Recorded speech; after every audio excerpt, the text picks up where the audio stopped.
külas Ermo, kes on siis muusikakooli trummiõpetaja ja õpib siis Tartus Heino Elleri muusikakoolis ka. See läheb vist viimane aasta? No praegu on nagu viimane aasta, aga arvestades seda, mis olukord on, et siis tekib siuke kuri kahtlus, et kui läheb pikemaks, siis äkki on mõistlikum 1 aasta veel teha. Ja Ermo on siis kuulunud mitmesse noortebändi, osalenud oma bändidega väga mitmetes Vastseliina noortekeskusega mingi üritustel, ma ei tea, suvepäevad või siis siin jõulupidu või mingid muud sellised asjad või isegi see Laada reede on nagu oli see Laada reede oli ikkagi lõpuaasta puhtalt minu päralt. Ja siis kõige selle lisaks kuulud ta veel Kaitseliitu ka? Jah, kuulun. Aga ma küsikski siis seda, et kuidas algas sinu pillimängija, kuidas sa jõudsid üldse muusika juurde?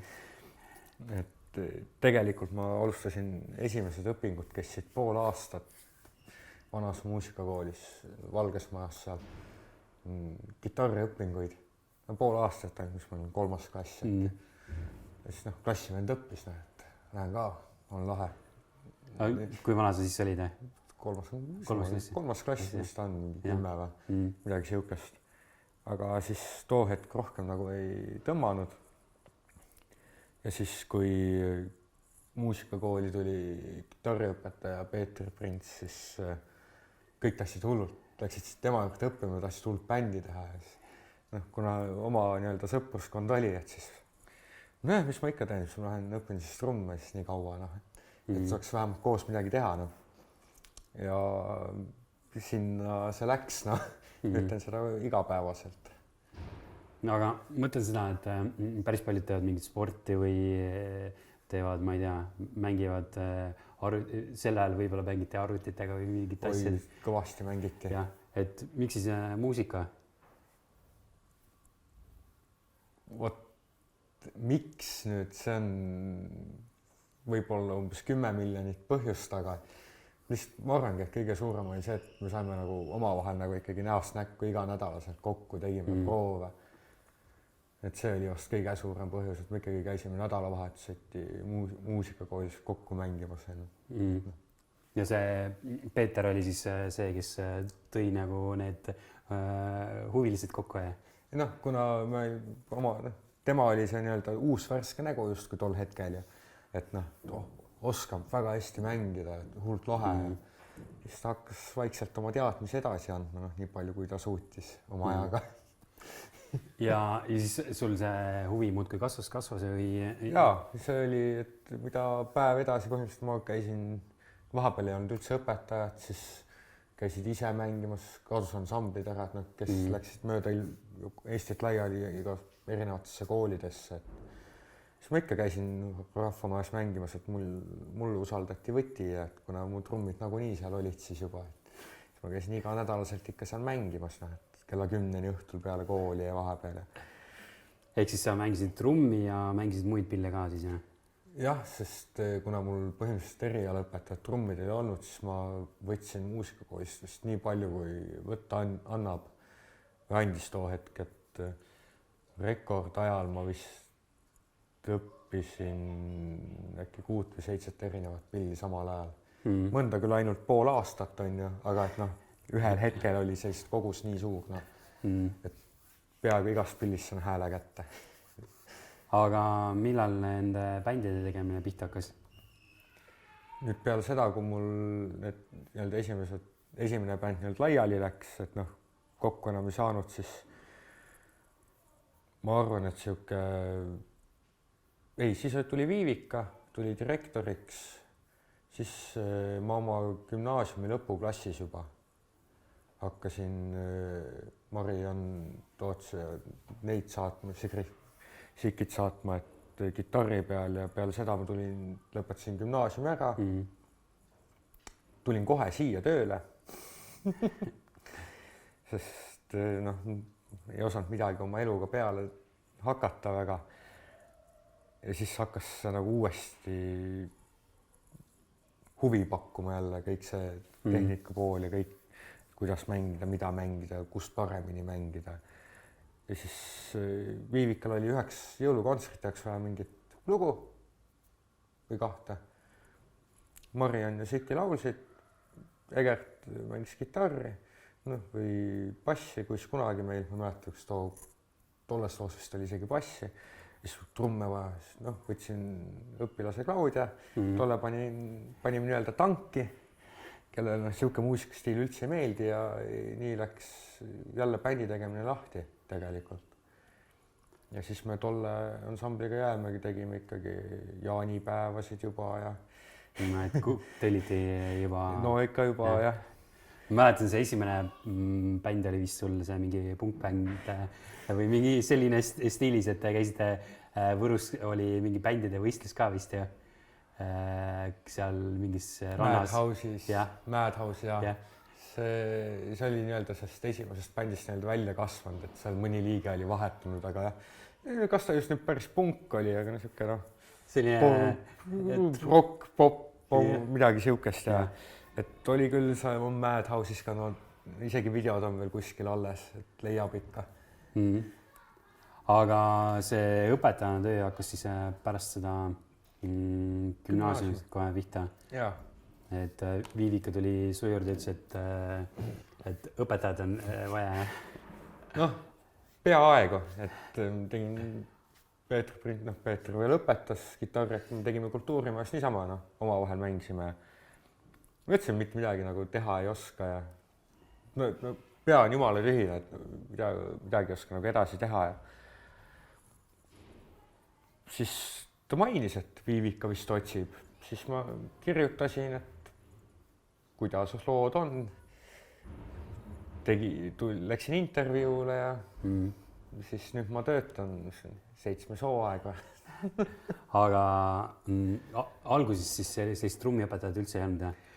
Päris alguses, kui ma tulin, siis oli Indrek Kahar, aga siis vahetus direktor, siis läks Indrek ära mingi aeg. 9 aastaks tuli ka Andres Neissar, no heterotrummar. Ja ta oli aasta ainult, noh. Ja ega rohkem minu teada olnud ei ole. Ja mäletan, sa käisid vist kuskil seal trummikoolitustel ka, Viivika saatis sind vist. Oi, ma enne seda, kui ma Ellerisse läksin, siis see tõepõhja all, et näed, kuna Eestis on see trummimängu või löökpillimängu õpetamine, tase erineb põhimõtteliselt näiliselt siit laeni välja, on ju, et seda ühtlustada, siis keegi kuskil mõtles, et teeks ühe koolituse. No, kuna see oli suunatud klassikalisele poolele ka, siis ma olin aga, et noh, ma pole elu sees ühtegi klassikalist löökpilli mänginud otseselt tegelikult. No siis läksin kohale ja Ellerisse toimus ja siis põhimõtteliselt tegin oma tolle kursuse läbi ja siis kevadel astusin kooli sisse põhimõtteliselt. Eks see kursuse võiski olla selleks põhjuseks või kuidas sa sinna Ellerisse jõudsid? See oli üks nendest, aga et noh, enne seda läks ju Claudia, Manni läks ju enne mind aasta sinna õppima, et noh, oli päris tore tunde, kui keegi saab edasi. Siis ma vaatasin, et kättevõtmise asi ta oli, et tagantjärele õppimine on valus, raske ja ümberõppimine. Ehk siis seal koolis sa pead päris palju ümber õppima? No alguses pidin. Nüüd see ümberõppimine on see nüüd, seda enam nagu otseselt vaja ei ole, et noh, nüüd on juba laias laastus on asjad korras, et nüüd on mingid pisiasjad, mis vajavad veel. Aga see on kõigil nii, et noh, sellepärast ma üldse ei muretse. Aga et oma õppimatus, mis ma gümnaasiumi ajal jätsin tegemata muusikakoolis, siis annab tunda. Aga see peamine põhjus oligi see, et sa soovisid siis ennast täiendada? Ja, et ennast täiendada, et kuidas teistele seda asja paremini edasi anda. Et mind üllatas, ma ei tea, kas see oli teisel õppeaastal, kui ma õpetasin.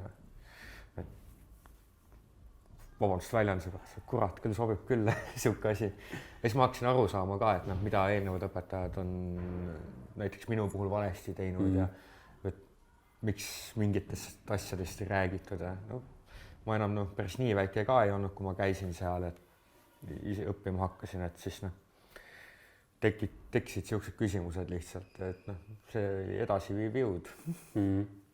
Aga ehk siis tänu selle Ellerile on sinu praegused tunnid ka arsti päris palju edasi liikunud ja nõudlikumaks. et sa tead, kui keegi tahab Ellerisse samamoodi minna, et mis sealt oodatakse. Et vältida mingeid probleeme, mida ma näen praegu osadel mängijatel, kes on seal või kes muudest muusikakoolist tulevad või asjad, et jah, peaaegu kõigil on, et see ei ole midagi, et ongi, et kuna õpetajate enda tase on nii palju erinev, siis midagi oodata ei ole, et lihtsalt see on see ühtlustamise teema. Kui kõik saab mingile tasemele ära, siis saavad ju ülejäänud jälle edasi ronida. Jaa. Aga sa võiksidki veidi rääkida sellest Elleris õppimist ka, et kuidas siis seal on, see tundub selline kool, et iga Eestis tuntud mingi muusik on sellises koolis käinud ja et kuidas see õppimine seal on ja? No põhimõtteliselt ongi ju kõik käinud mingis kas Elleris või Otsas. Et Vaiko Eplik on ju Otsa kooli väljakukkuja näiteks, aga samas on Voldemar Kuslap on ju Elleri kooli lõpetanud, meie oma õpetaja Valdur Helmiga samal aastal.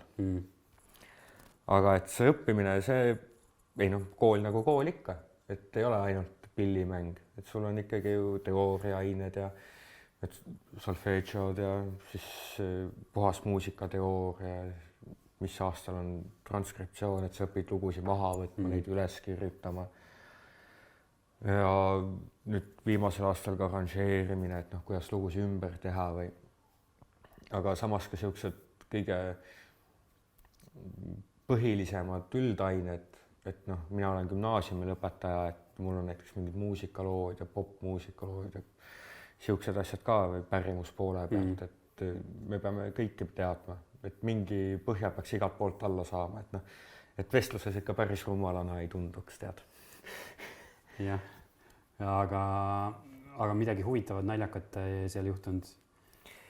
Et põhimõtteliselt on see, et kui sa ise nalja ei tee, ega siis naljakas ei ole ka. Okay. Et kindlasti on midagi, aga mõtlesin selle peale, ei tule siukest, et enamus on ikkagi siuke puhas situatsioonikoomika, et seda on väga keeruline seletada niimoodi, et see nagu väljapoole ka naljaks paistaks. Jaa, aga kas kõigil on võimalik siis Ellerisse õppima pääseda või? Jaa, seal saad minna peale põhikooli ja peale gümnaasiumit. Et kui peale põhikooli lähed, et siis on sul enamasti ka, et kui võtad keskeriharidus on siis selle asja nimi, siis saad ka üldained, eesti keeled, keemiad, itaalia keele, matemaatika, keemia, füüsika, kõik need ained ka. Et selle koha pealt on lihtsalt õppimist rohkem.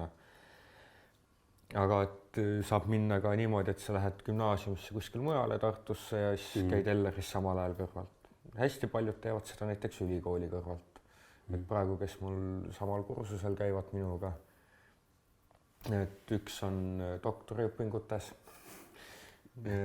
üks lõpetas eelmine aasta magistri, teine lõpetab vist see aasta.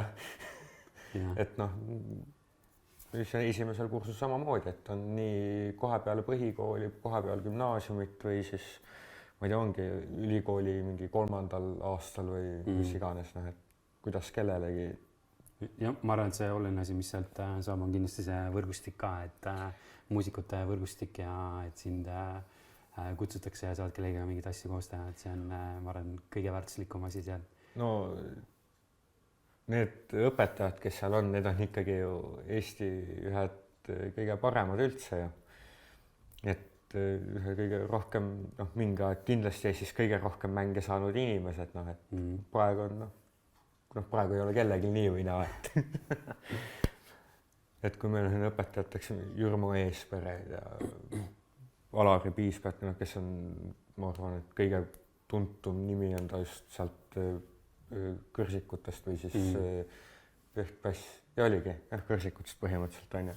Et noh, siuksed inimesed õpetavad või siis Margus Tammemägi, kes on Eesti üks kõige paremaid nii-öelda perkussioonimängijaid, ehk siis kõik need, mis trummikomplektist kõrval on, need kongaid ja tamburiinid asjad. Et see muusikaline tunnetus, mis neil on ja mida nad proovivad edasi anda, et see on ikkagi kõrgem tase.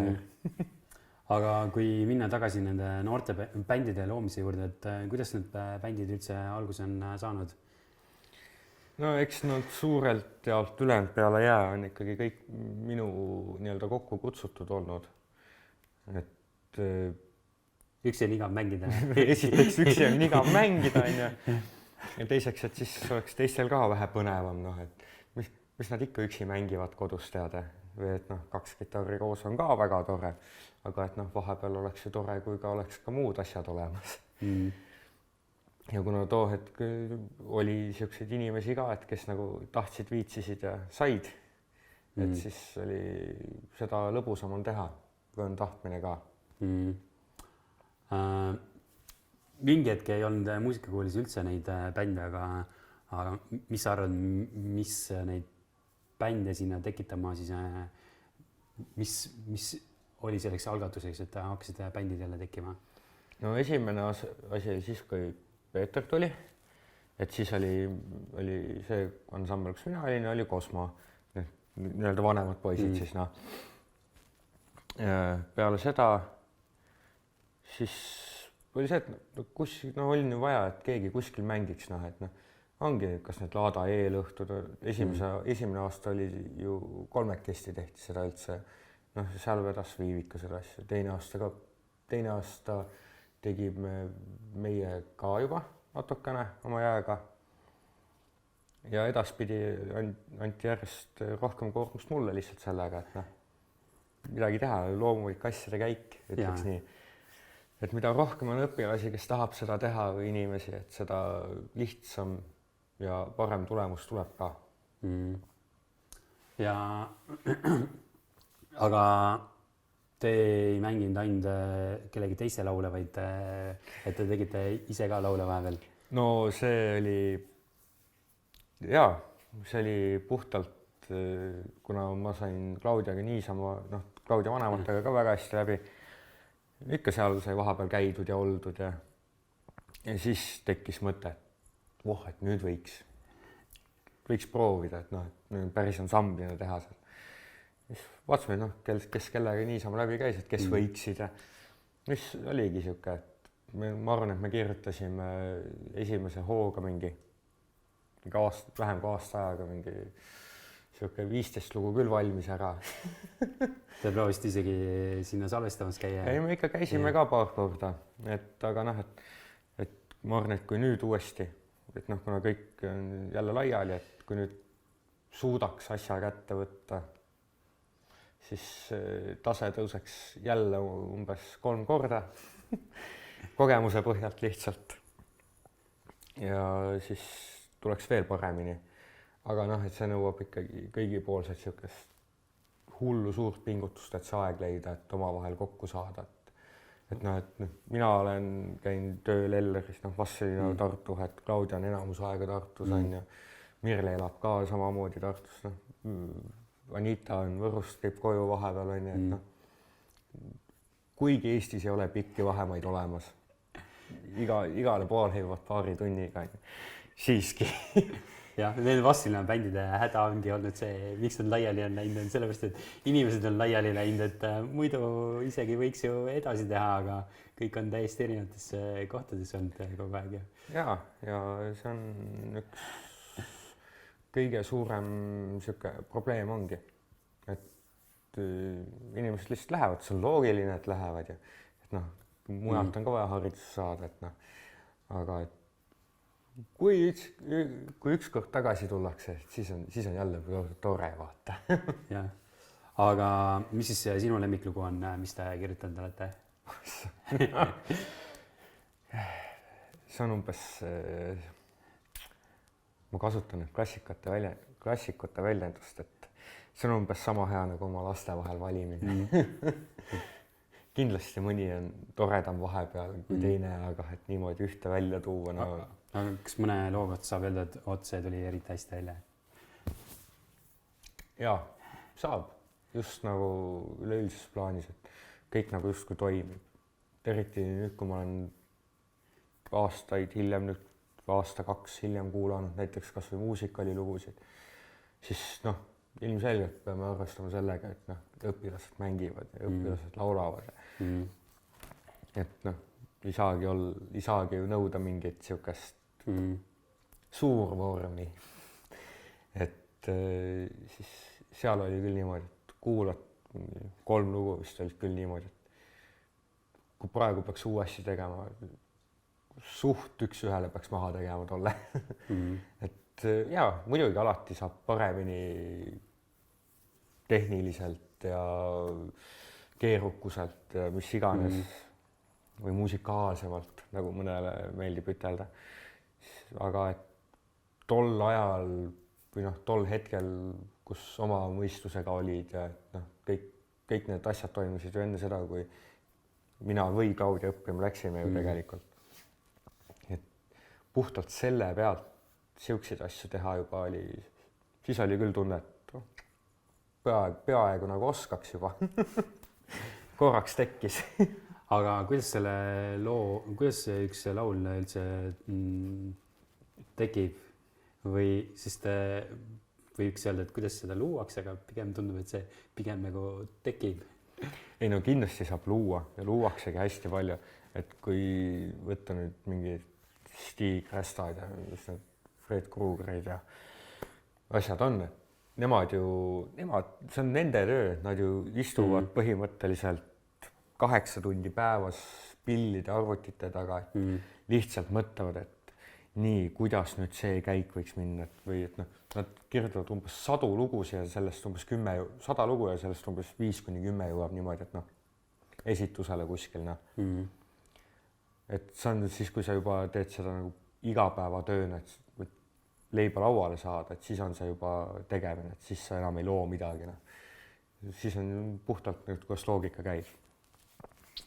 Aga et kui sa oled siuke pool pühapäeva kirjutaja või et emotsiooni pealt, et siis on tõesti niimoodi, et kui on ikka väga kehv päev ja satud õigel ajal pilli taha, tead, et vahet ei näe, kas on see klaver, kitarr, mis iganes, kas või bass, et mängid lihtsalt, et noh, lihtsalt lähed mängima, mitte harjutama, lihtsalt mängima.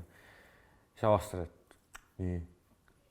Üks võimalus on see, et mängid mingit järgnevusi, siis peas hakkab mingi meloodialiin kujunema, siis hakkad välja laulma seda, ja siis hakkad mõtlema nii, et noh, kindlasti saab kirjutada niimoodi, et lihtsalt tuleb, ja osadel tulebki see kirjutamise pool väga lihtsalt just sõnade pool. Mina pean näiteks mõtlema, et nii, et millest ma nagu tahan, et see kõigepealt oleks.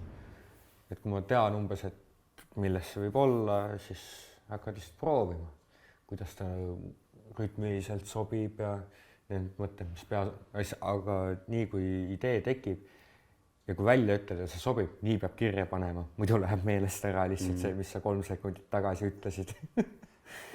Sest mõtteid kerib lihtsalt liiga palju peas. Ja põhimõtteliselt on ju sama luuletustega, et kui luuletaja kes küsid, et noh, mis on, no vaatasin, et noh, tead, külmaks läks, lund sajab väljas jälle, et noh, mõtlesin selle peale natukene ja siis tuleb eepos suur on ju.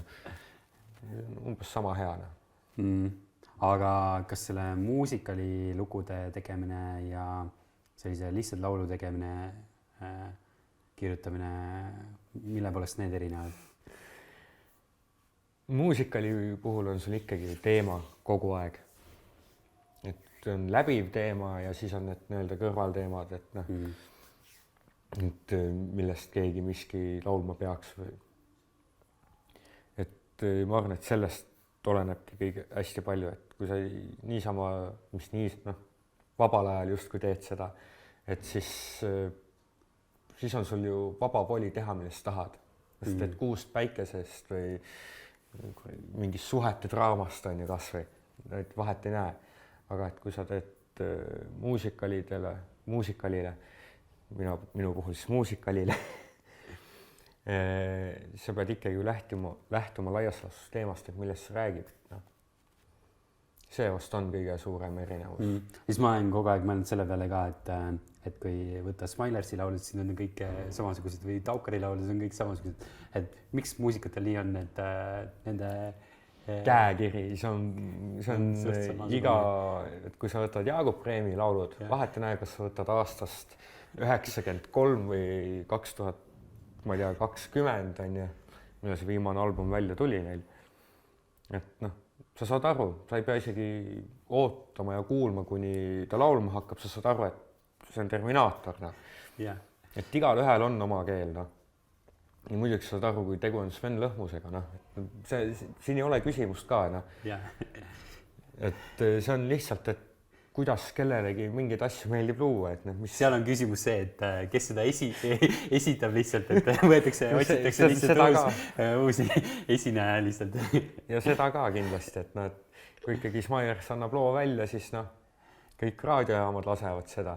Aga kui laseb sul näiteks, ma ei tea, mõtleme mingi Eplikut ei saa võtta, et Eplikut lastakse ka palju, et aga ma ei tea, kui peaks ansambel näiteks Jäääär kas välja andma mingi uue laulu, siis sul kaovad pooled raadiojaamad Eestis ära. Teatud pooled Eesti raadiojaamad mängivad ainult ühte stiilimuusikat põhimõtteliselt. Väljatud Rock FM, kes mängib ainult rockmuusikat, on ju, no, ülejäänud on ikkagi laias puhas popmuusika. On ju, et kuna kui sa just popmuusikat välja ei anna, lase, siis see on ikkagi suht siuke keeruline asi, et kuskil raadiosse või midagi saada. Et noh, üks asi on tase, et kuidas mängitud või kuidas on tehtud see lugu, aga et no teine asi on lihtsalt puht füüsiliselt, sa ei mahu sinna playlistidesse kuskile. Aga rääkisid natukene esinemistest, et sul, mis sa arvad, palju neid esinemisi on ikka kõvasti? No kindlasti on osadel rohkem, aga jah, et kas sul on mingid sellised esinemised, mis on elu lõpuni meeles? Oo jaa, on selliseid, mida enam korrata ei tahaks.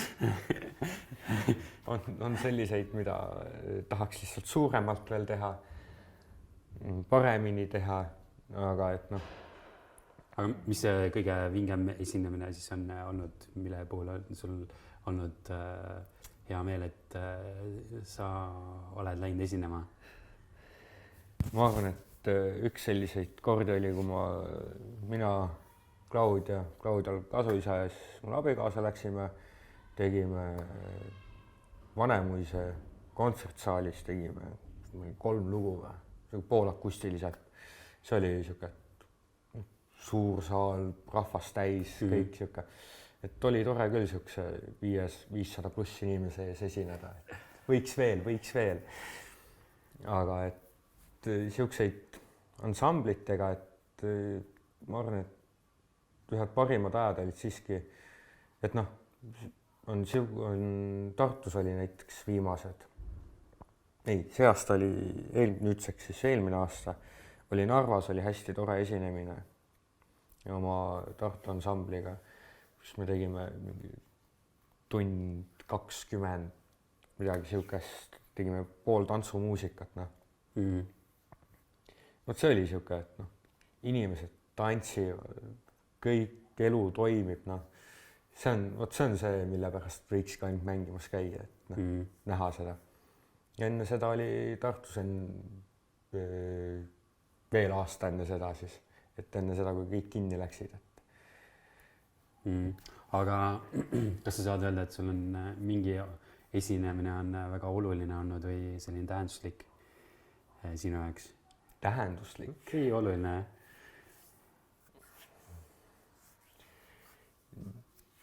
Ma arvan, et need on veel ees. Need on veel ees. Need on veel, mis on nagu väga tähenduslik. Ma arvan, et need on veel tulemas. Aga küsiks natuke sinu inspiratsiooni kohta ka või muusikalise eeskuju kohta, et kes on sinu inspiratsioon ja muusikaline eeskuju? nüüd oleneb sellest, et kas mida kuulan või mida ma teen. Kes on sinu jaoks selline, kelle puhul sa vaatad, et tahaks tema moodi olla või siis ongi see, et keda sina kuulad? Mina kuulan nii palju erinevat, mul on läbi aegade nii palju erinevat muusikat kuulan, just stiililiselt. Et kui ma olin hästi noor, hästi palju kuulasin Eesti punki, Rammsteini, kõik siuksed asju. Ja mingi hetk ansamblid muutusid, need jäid, aga et tuli lihtsalt juurde. Et nii nagu selle ansambliga, mis mul esimene oli, et Green Day'd ja mingid siuksed mingi pop-punk või mis iganes see on. Siuksed asjad, aga samas ei ole sealt, kui ma kujutan ette, et mingi 10. eluaastast alates ma olen ikkagi kuulnud ka Lindpriisid ja Untsakaid nagu, et ikkagi kodus ka ja et kui keegi mängib neid kuskil ja mingi hetk ka Jäääärt oli, siis kui ma veel alaealine olin, et ma olen ikka hästi palju siukest ka kuulanud just enne seda, kui ma kooli läksin. Et koolis on muidugi, et on mingeid asju, mida võiks ja peaks kuulama. Alati võiks rohkem kuulata muusikat ja mõelda selle peale, mida sa kuulad sealt. Aga et stiililiselt ma arvan, et ma praegu isegi nii suure haardega ei kuula, kui ma too aeg kuulasin. Et praegu jääb ikkagi, et need kõigepealt on need, mida vaja mängida on. Siis on need, mis lihtsalt meeldivad, mis on viimased 15 aastat meeldinud, need ma arvan, et järgmised 15 ka veel meeldivad. Et nii kaua, kuni mul telefonil oli mälukaart sees ja seal olid lood, siis ma arvan, et ma kuulsin üle 10 aasta 200 lugu. Aga sina oled autos kuule või kodus kuule või? Praegu ma olen siiski autos. Autos, kui on sõitmised, kodus enam ei ole väga palju aega kuulata. Või siis tööl olles. Et kas mängides või kirjutades midagi või kellelegi maha, et siis kuulad vähe Aga siis veel sellest Kaitseliidu teemast ka, et kuidas sa sinna üldse jõudsid? Ma olin 10. klass, mis ma olin 16. Just 17 saanud, kui ma astusin. Et riigikaitsetund, meil ikka meeldib püssi lasta ja metsas. Ja mul on kogu aeg meeldib metsas ringi kroolada. Aga et vaatasid, päris tore, tead. Läksin esimest korda laskma niimoodi, et mul ei olnud ühtegi vormiriietuski seljas, et tavaliselt teksad ja mingi jope seljas, väljas lörtsi sadas, kindaid ka ei olnud, noor kõva mees, pole vaja, tead. Läksin kohale, õnneks ma olin relva enne näinud ikkagi tunnis, aga tehti uuesti kiirkursus läbi, et tuletati meelde ja siis tegin oma esimesed lasud ja sinna ma olen jäänud. Aga kas Kaitseliidu tegevus on kuidagi musitseerimisele ka kaasa aidanud või need on ikka täiesti erinevad asjad? Muidugi need on 2 täiesti erinevat maailma. Aga nii nagu üks ei saa teiseta, et kirjutatakse ju lugusid ja on kirjutatud nii metsas olemisest, metsas käimisest kui sõjapidamisest, siis ma arvan, et igal ühel on mõistlik mingid oskused omandada, et kui kaugele või kui suures osas sa neid omandad, see on täiesti teisejärguline juba. Aga et põhiline on see, et kui tekib olukord, vahet ei näe, sul on vaja lihtsalt jõgi ajab üle kuskil, kui sa ei oska midagi teha, mis sa teed siis? Lihtsalt laiutad käsi, et ma ei oska sõlme teha nüüd või ma ei oska puud, et ma ei oska silda endale teha või 2 puust. Et põhimõtteliselt väga laias laastus. Aga sinna Kojamees sinna ohvitseride bändi ei ole kutsunud. Seal Rakveres käisin sellel punkfestivalil, siis see üks viimastest esinejatest oligi see mingi... Mustad kolonelid. Jah, just. Mustad kolonelid on ohvitseride ansambel. Mina ei ole ohvitser, esiteks. Teiseks, nad on juba nii pikalt tegutsenud omakeskis, et et tuleb pigem uus Kaitseliidus olevatest inimestest ainult ja... No saaks kindlasti. Et kui on tahtmine, siis on ka võimalus. Aga nüüd mõned lõpuküsimused veel, et kuna arvestati seda kuulavad siis noored ja noorsootöötajad, et kui peaksid noortele mingilt soovitusi jagama, et kuidas alustada muusikaga ja kuidas siis kaugele jõuda sellega siitsamast Vastseliinast. Kuidas alustada? Väga lihtne. On 2 varianti. Petseri koos. Viimane kord. Viimane kord tuleb muusikakooli on ja. Või siis kui tahad alguses, et ei tea, et kas ma ikka tahan, viitsin, olen. Siis oleneb lihtsalt pillist, mida sa tahad mängida, et kui sul on tõesti siuksed viiulid või ma ei tea, flöödid või puhkpillid, siis on raske netidel õppida, on. Ja aga kui sul on klaver, kitarr, trummid, siuksed asjad, mingid asjad sa saad kindlasti netist õppida. Inimesi on väga palju, kes ongi puhtalt selle peal ju praegu eriti, kui on internet ja nii kättesaadav asi. Aga need äpimängud, need ei aita vist? Kusjuures on mingid äpid, mis aitavad, mis tõesti on siuksed, et toimivad. Aga et sealt sa ei saa ikkagi see, mis pillimängus on üks hästi oluline asi on see, et kuidas sa seal pilli taga oled. Seda need ju ei jälgi. Ja kui sa ise ei oska ennast nii palju sundida, et mõtlema sellele, et kuidas sa istud või seisad pilli taga, siis selle jaoks on sul vaja siiski. Muidu, et mul on tuttav, kes mängib niimoodi. Kõnnib ka peaaegu niimoodi. See on ikkagi, ei ole tervisele just kõige mõistlikum, et kaotad 20 senti oma pikkusest lihtsalt selle pärast, et ei istu korralikult. Et see on üks suuremaid hädasid, et miks netist on kehv. Aga kuidas siis jõuda kaugemale, et kui Eesti muusika tippu siis võib-olla ei peagi jõudma ja... Esiteks ei pea üldse jõudma, sest ma julgen väita, et iga 100 läheb edasi õppima, umbes, kuskil niimoodi. Aga et harjutada. Siin ei ole midagi, et kui tulla kooli, siis juba võtta nii palju kui võimalik ja ise selle nimel ka vaeva näha, et sellest ei ole nii palju tolku, et käid lihtsalt tublisti kohal, mis on ka väga tore. Tublisti kohal käiakse, aga et ise tegemine just see, et saad oma ülesanded või mingid asjad kätte, et sa teed ka neid kodus ja mitte lihtsalt korra, et ma mängisin nädala jooksul 1 korra mängisin kodus läbi või 2, vaid et iga päev natukene. Ma arvan, et see viib kõige kaugemale just tehnilise poole pealt, et küll see musikaalsus ka järgi tuleb. Et tuleb pidanud teha. Elleri otsakool on kohustuslik.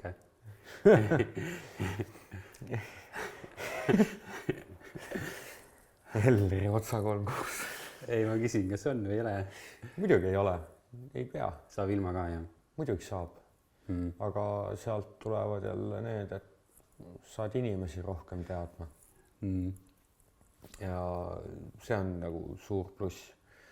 Muidugi, kui sa oled väga hea mängija niisama ka, siis muidugi igal poole võetakse, aga mul Elleris käib näiteks, lõpetab see aasta üks pillimängija, kes on üle 40 näiteks. Tuli alles nüüd kooli läks. Ta oli väga pikalt mänginud enne. Et see ei puutu üldse asjasse. Muidugi see aitab sind igal viisil nii üldpildi loomisel kui muusika üleüldisest, kuidas õpetajad seletavad. Et iga õpetaja räägib omamoodi. Iga õpetaja tahab oma asju saada või mingid kindlaid asju selle loo puhul, mida mängitakse. Et see kõik on nii suhteline muusika nagu nii, et kunagi ei saa selgeks, alati on midagi õppida. ja ma arvan, et see esinemas käimine on ka ikkagi oluline, et ilma selleta on ikkagi keeruline, et muidu sa teedki kuskile, ma ei tea, arvutisse või kuskile mujale, aga kui sa tahad ikkagi esineda, siis peab seda esinemise kogemust ka tulema kindlasti. Ilma ei saa. Et kui muidugi jah, praegu on maailm nagu ta on, et hästi palju ainult muusika levibki ainult internetis, aga et kui tulevad live esinemised tagasi, siis inimesed tahavad kuulda otse muusikat, mitte ainult arvuti või klappidest, kas kõlaritest või klappidest, et see oli näha, et suvel, et piletihinnad löödi nii ülesse, inimese puu püsti oli rahvast täis iga kord. Et see on nagu, vaatasin, et nüüd teevad omale selle, mis kinni jäi kevadel, et teevad nüüd tagasi. Aga ei, inimesed olid nõus maksma ja läksid, et kui on nõudlust, siis on ka pakkumist, tuleb lõpuks. Aitäh sulle. Palun. Et kui teil on mingid mõtted, kellega te tahate veel intervjuusid, et me teeksime, siis andke meile teada, et siis me saame siia uusi ja huvitavaid inimesi kutsuda, kes räägivad enda teemadest ja tänu sellele saab see õppida ja midagi uut teada saada. Et aitäh sulle, Erma. Palun.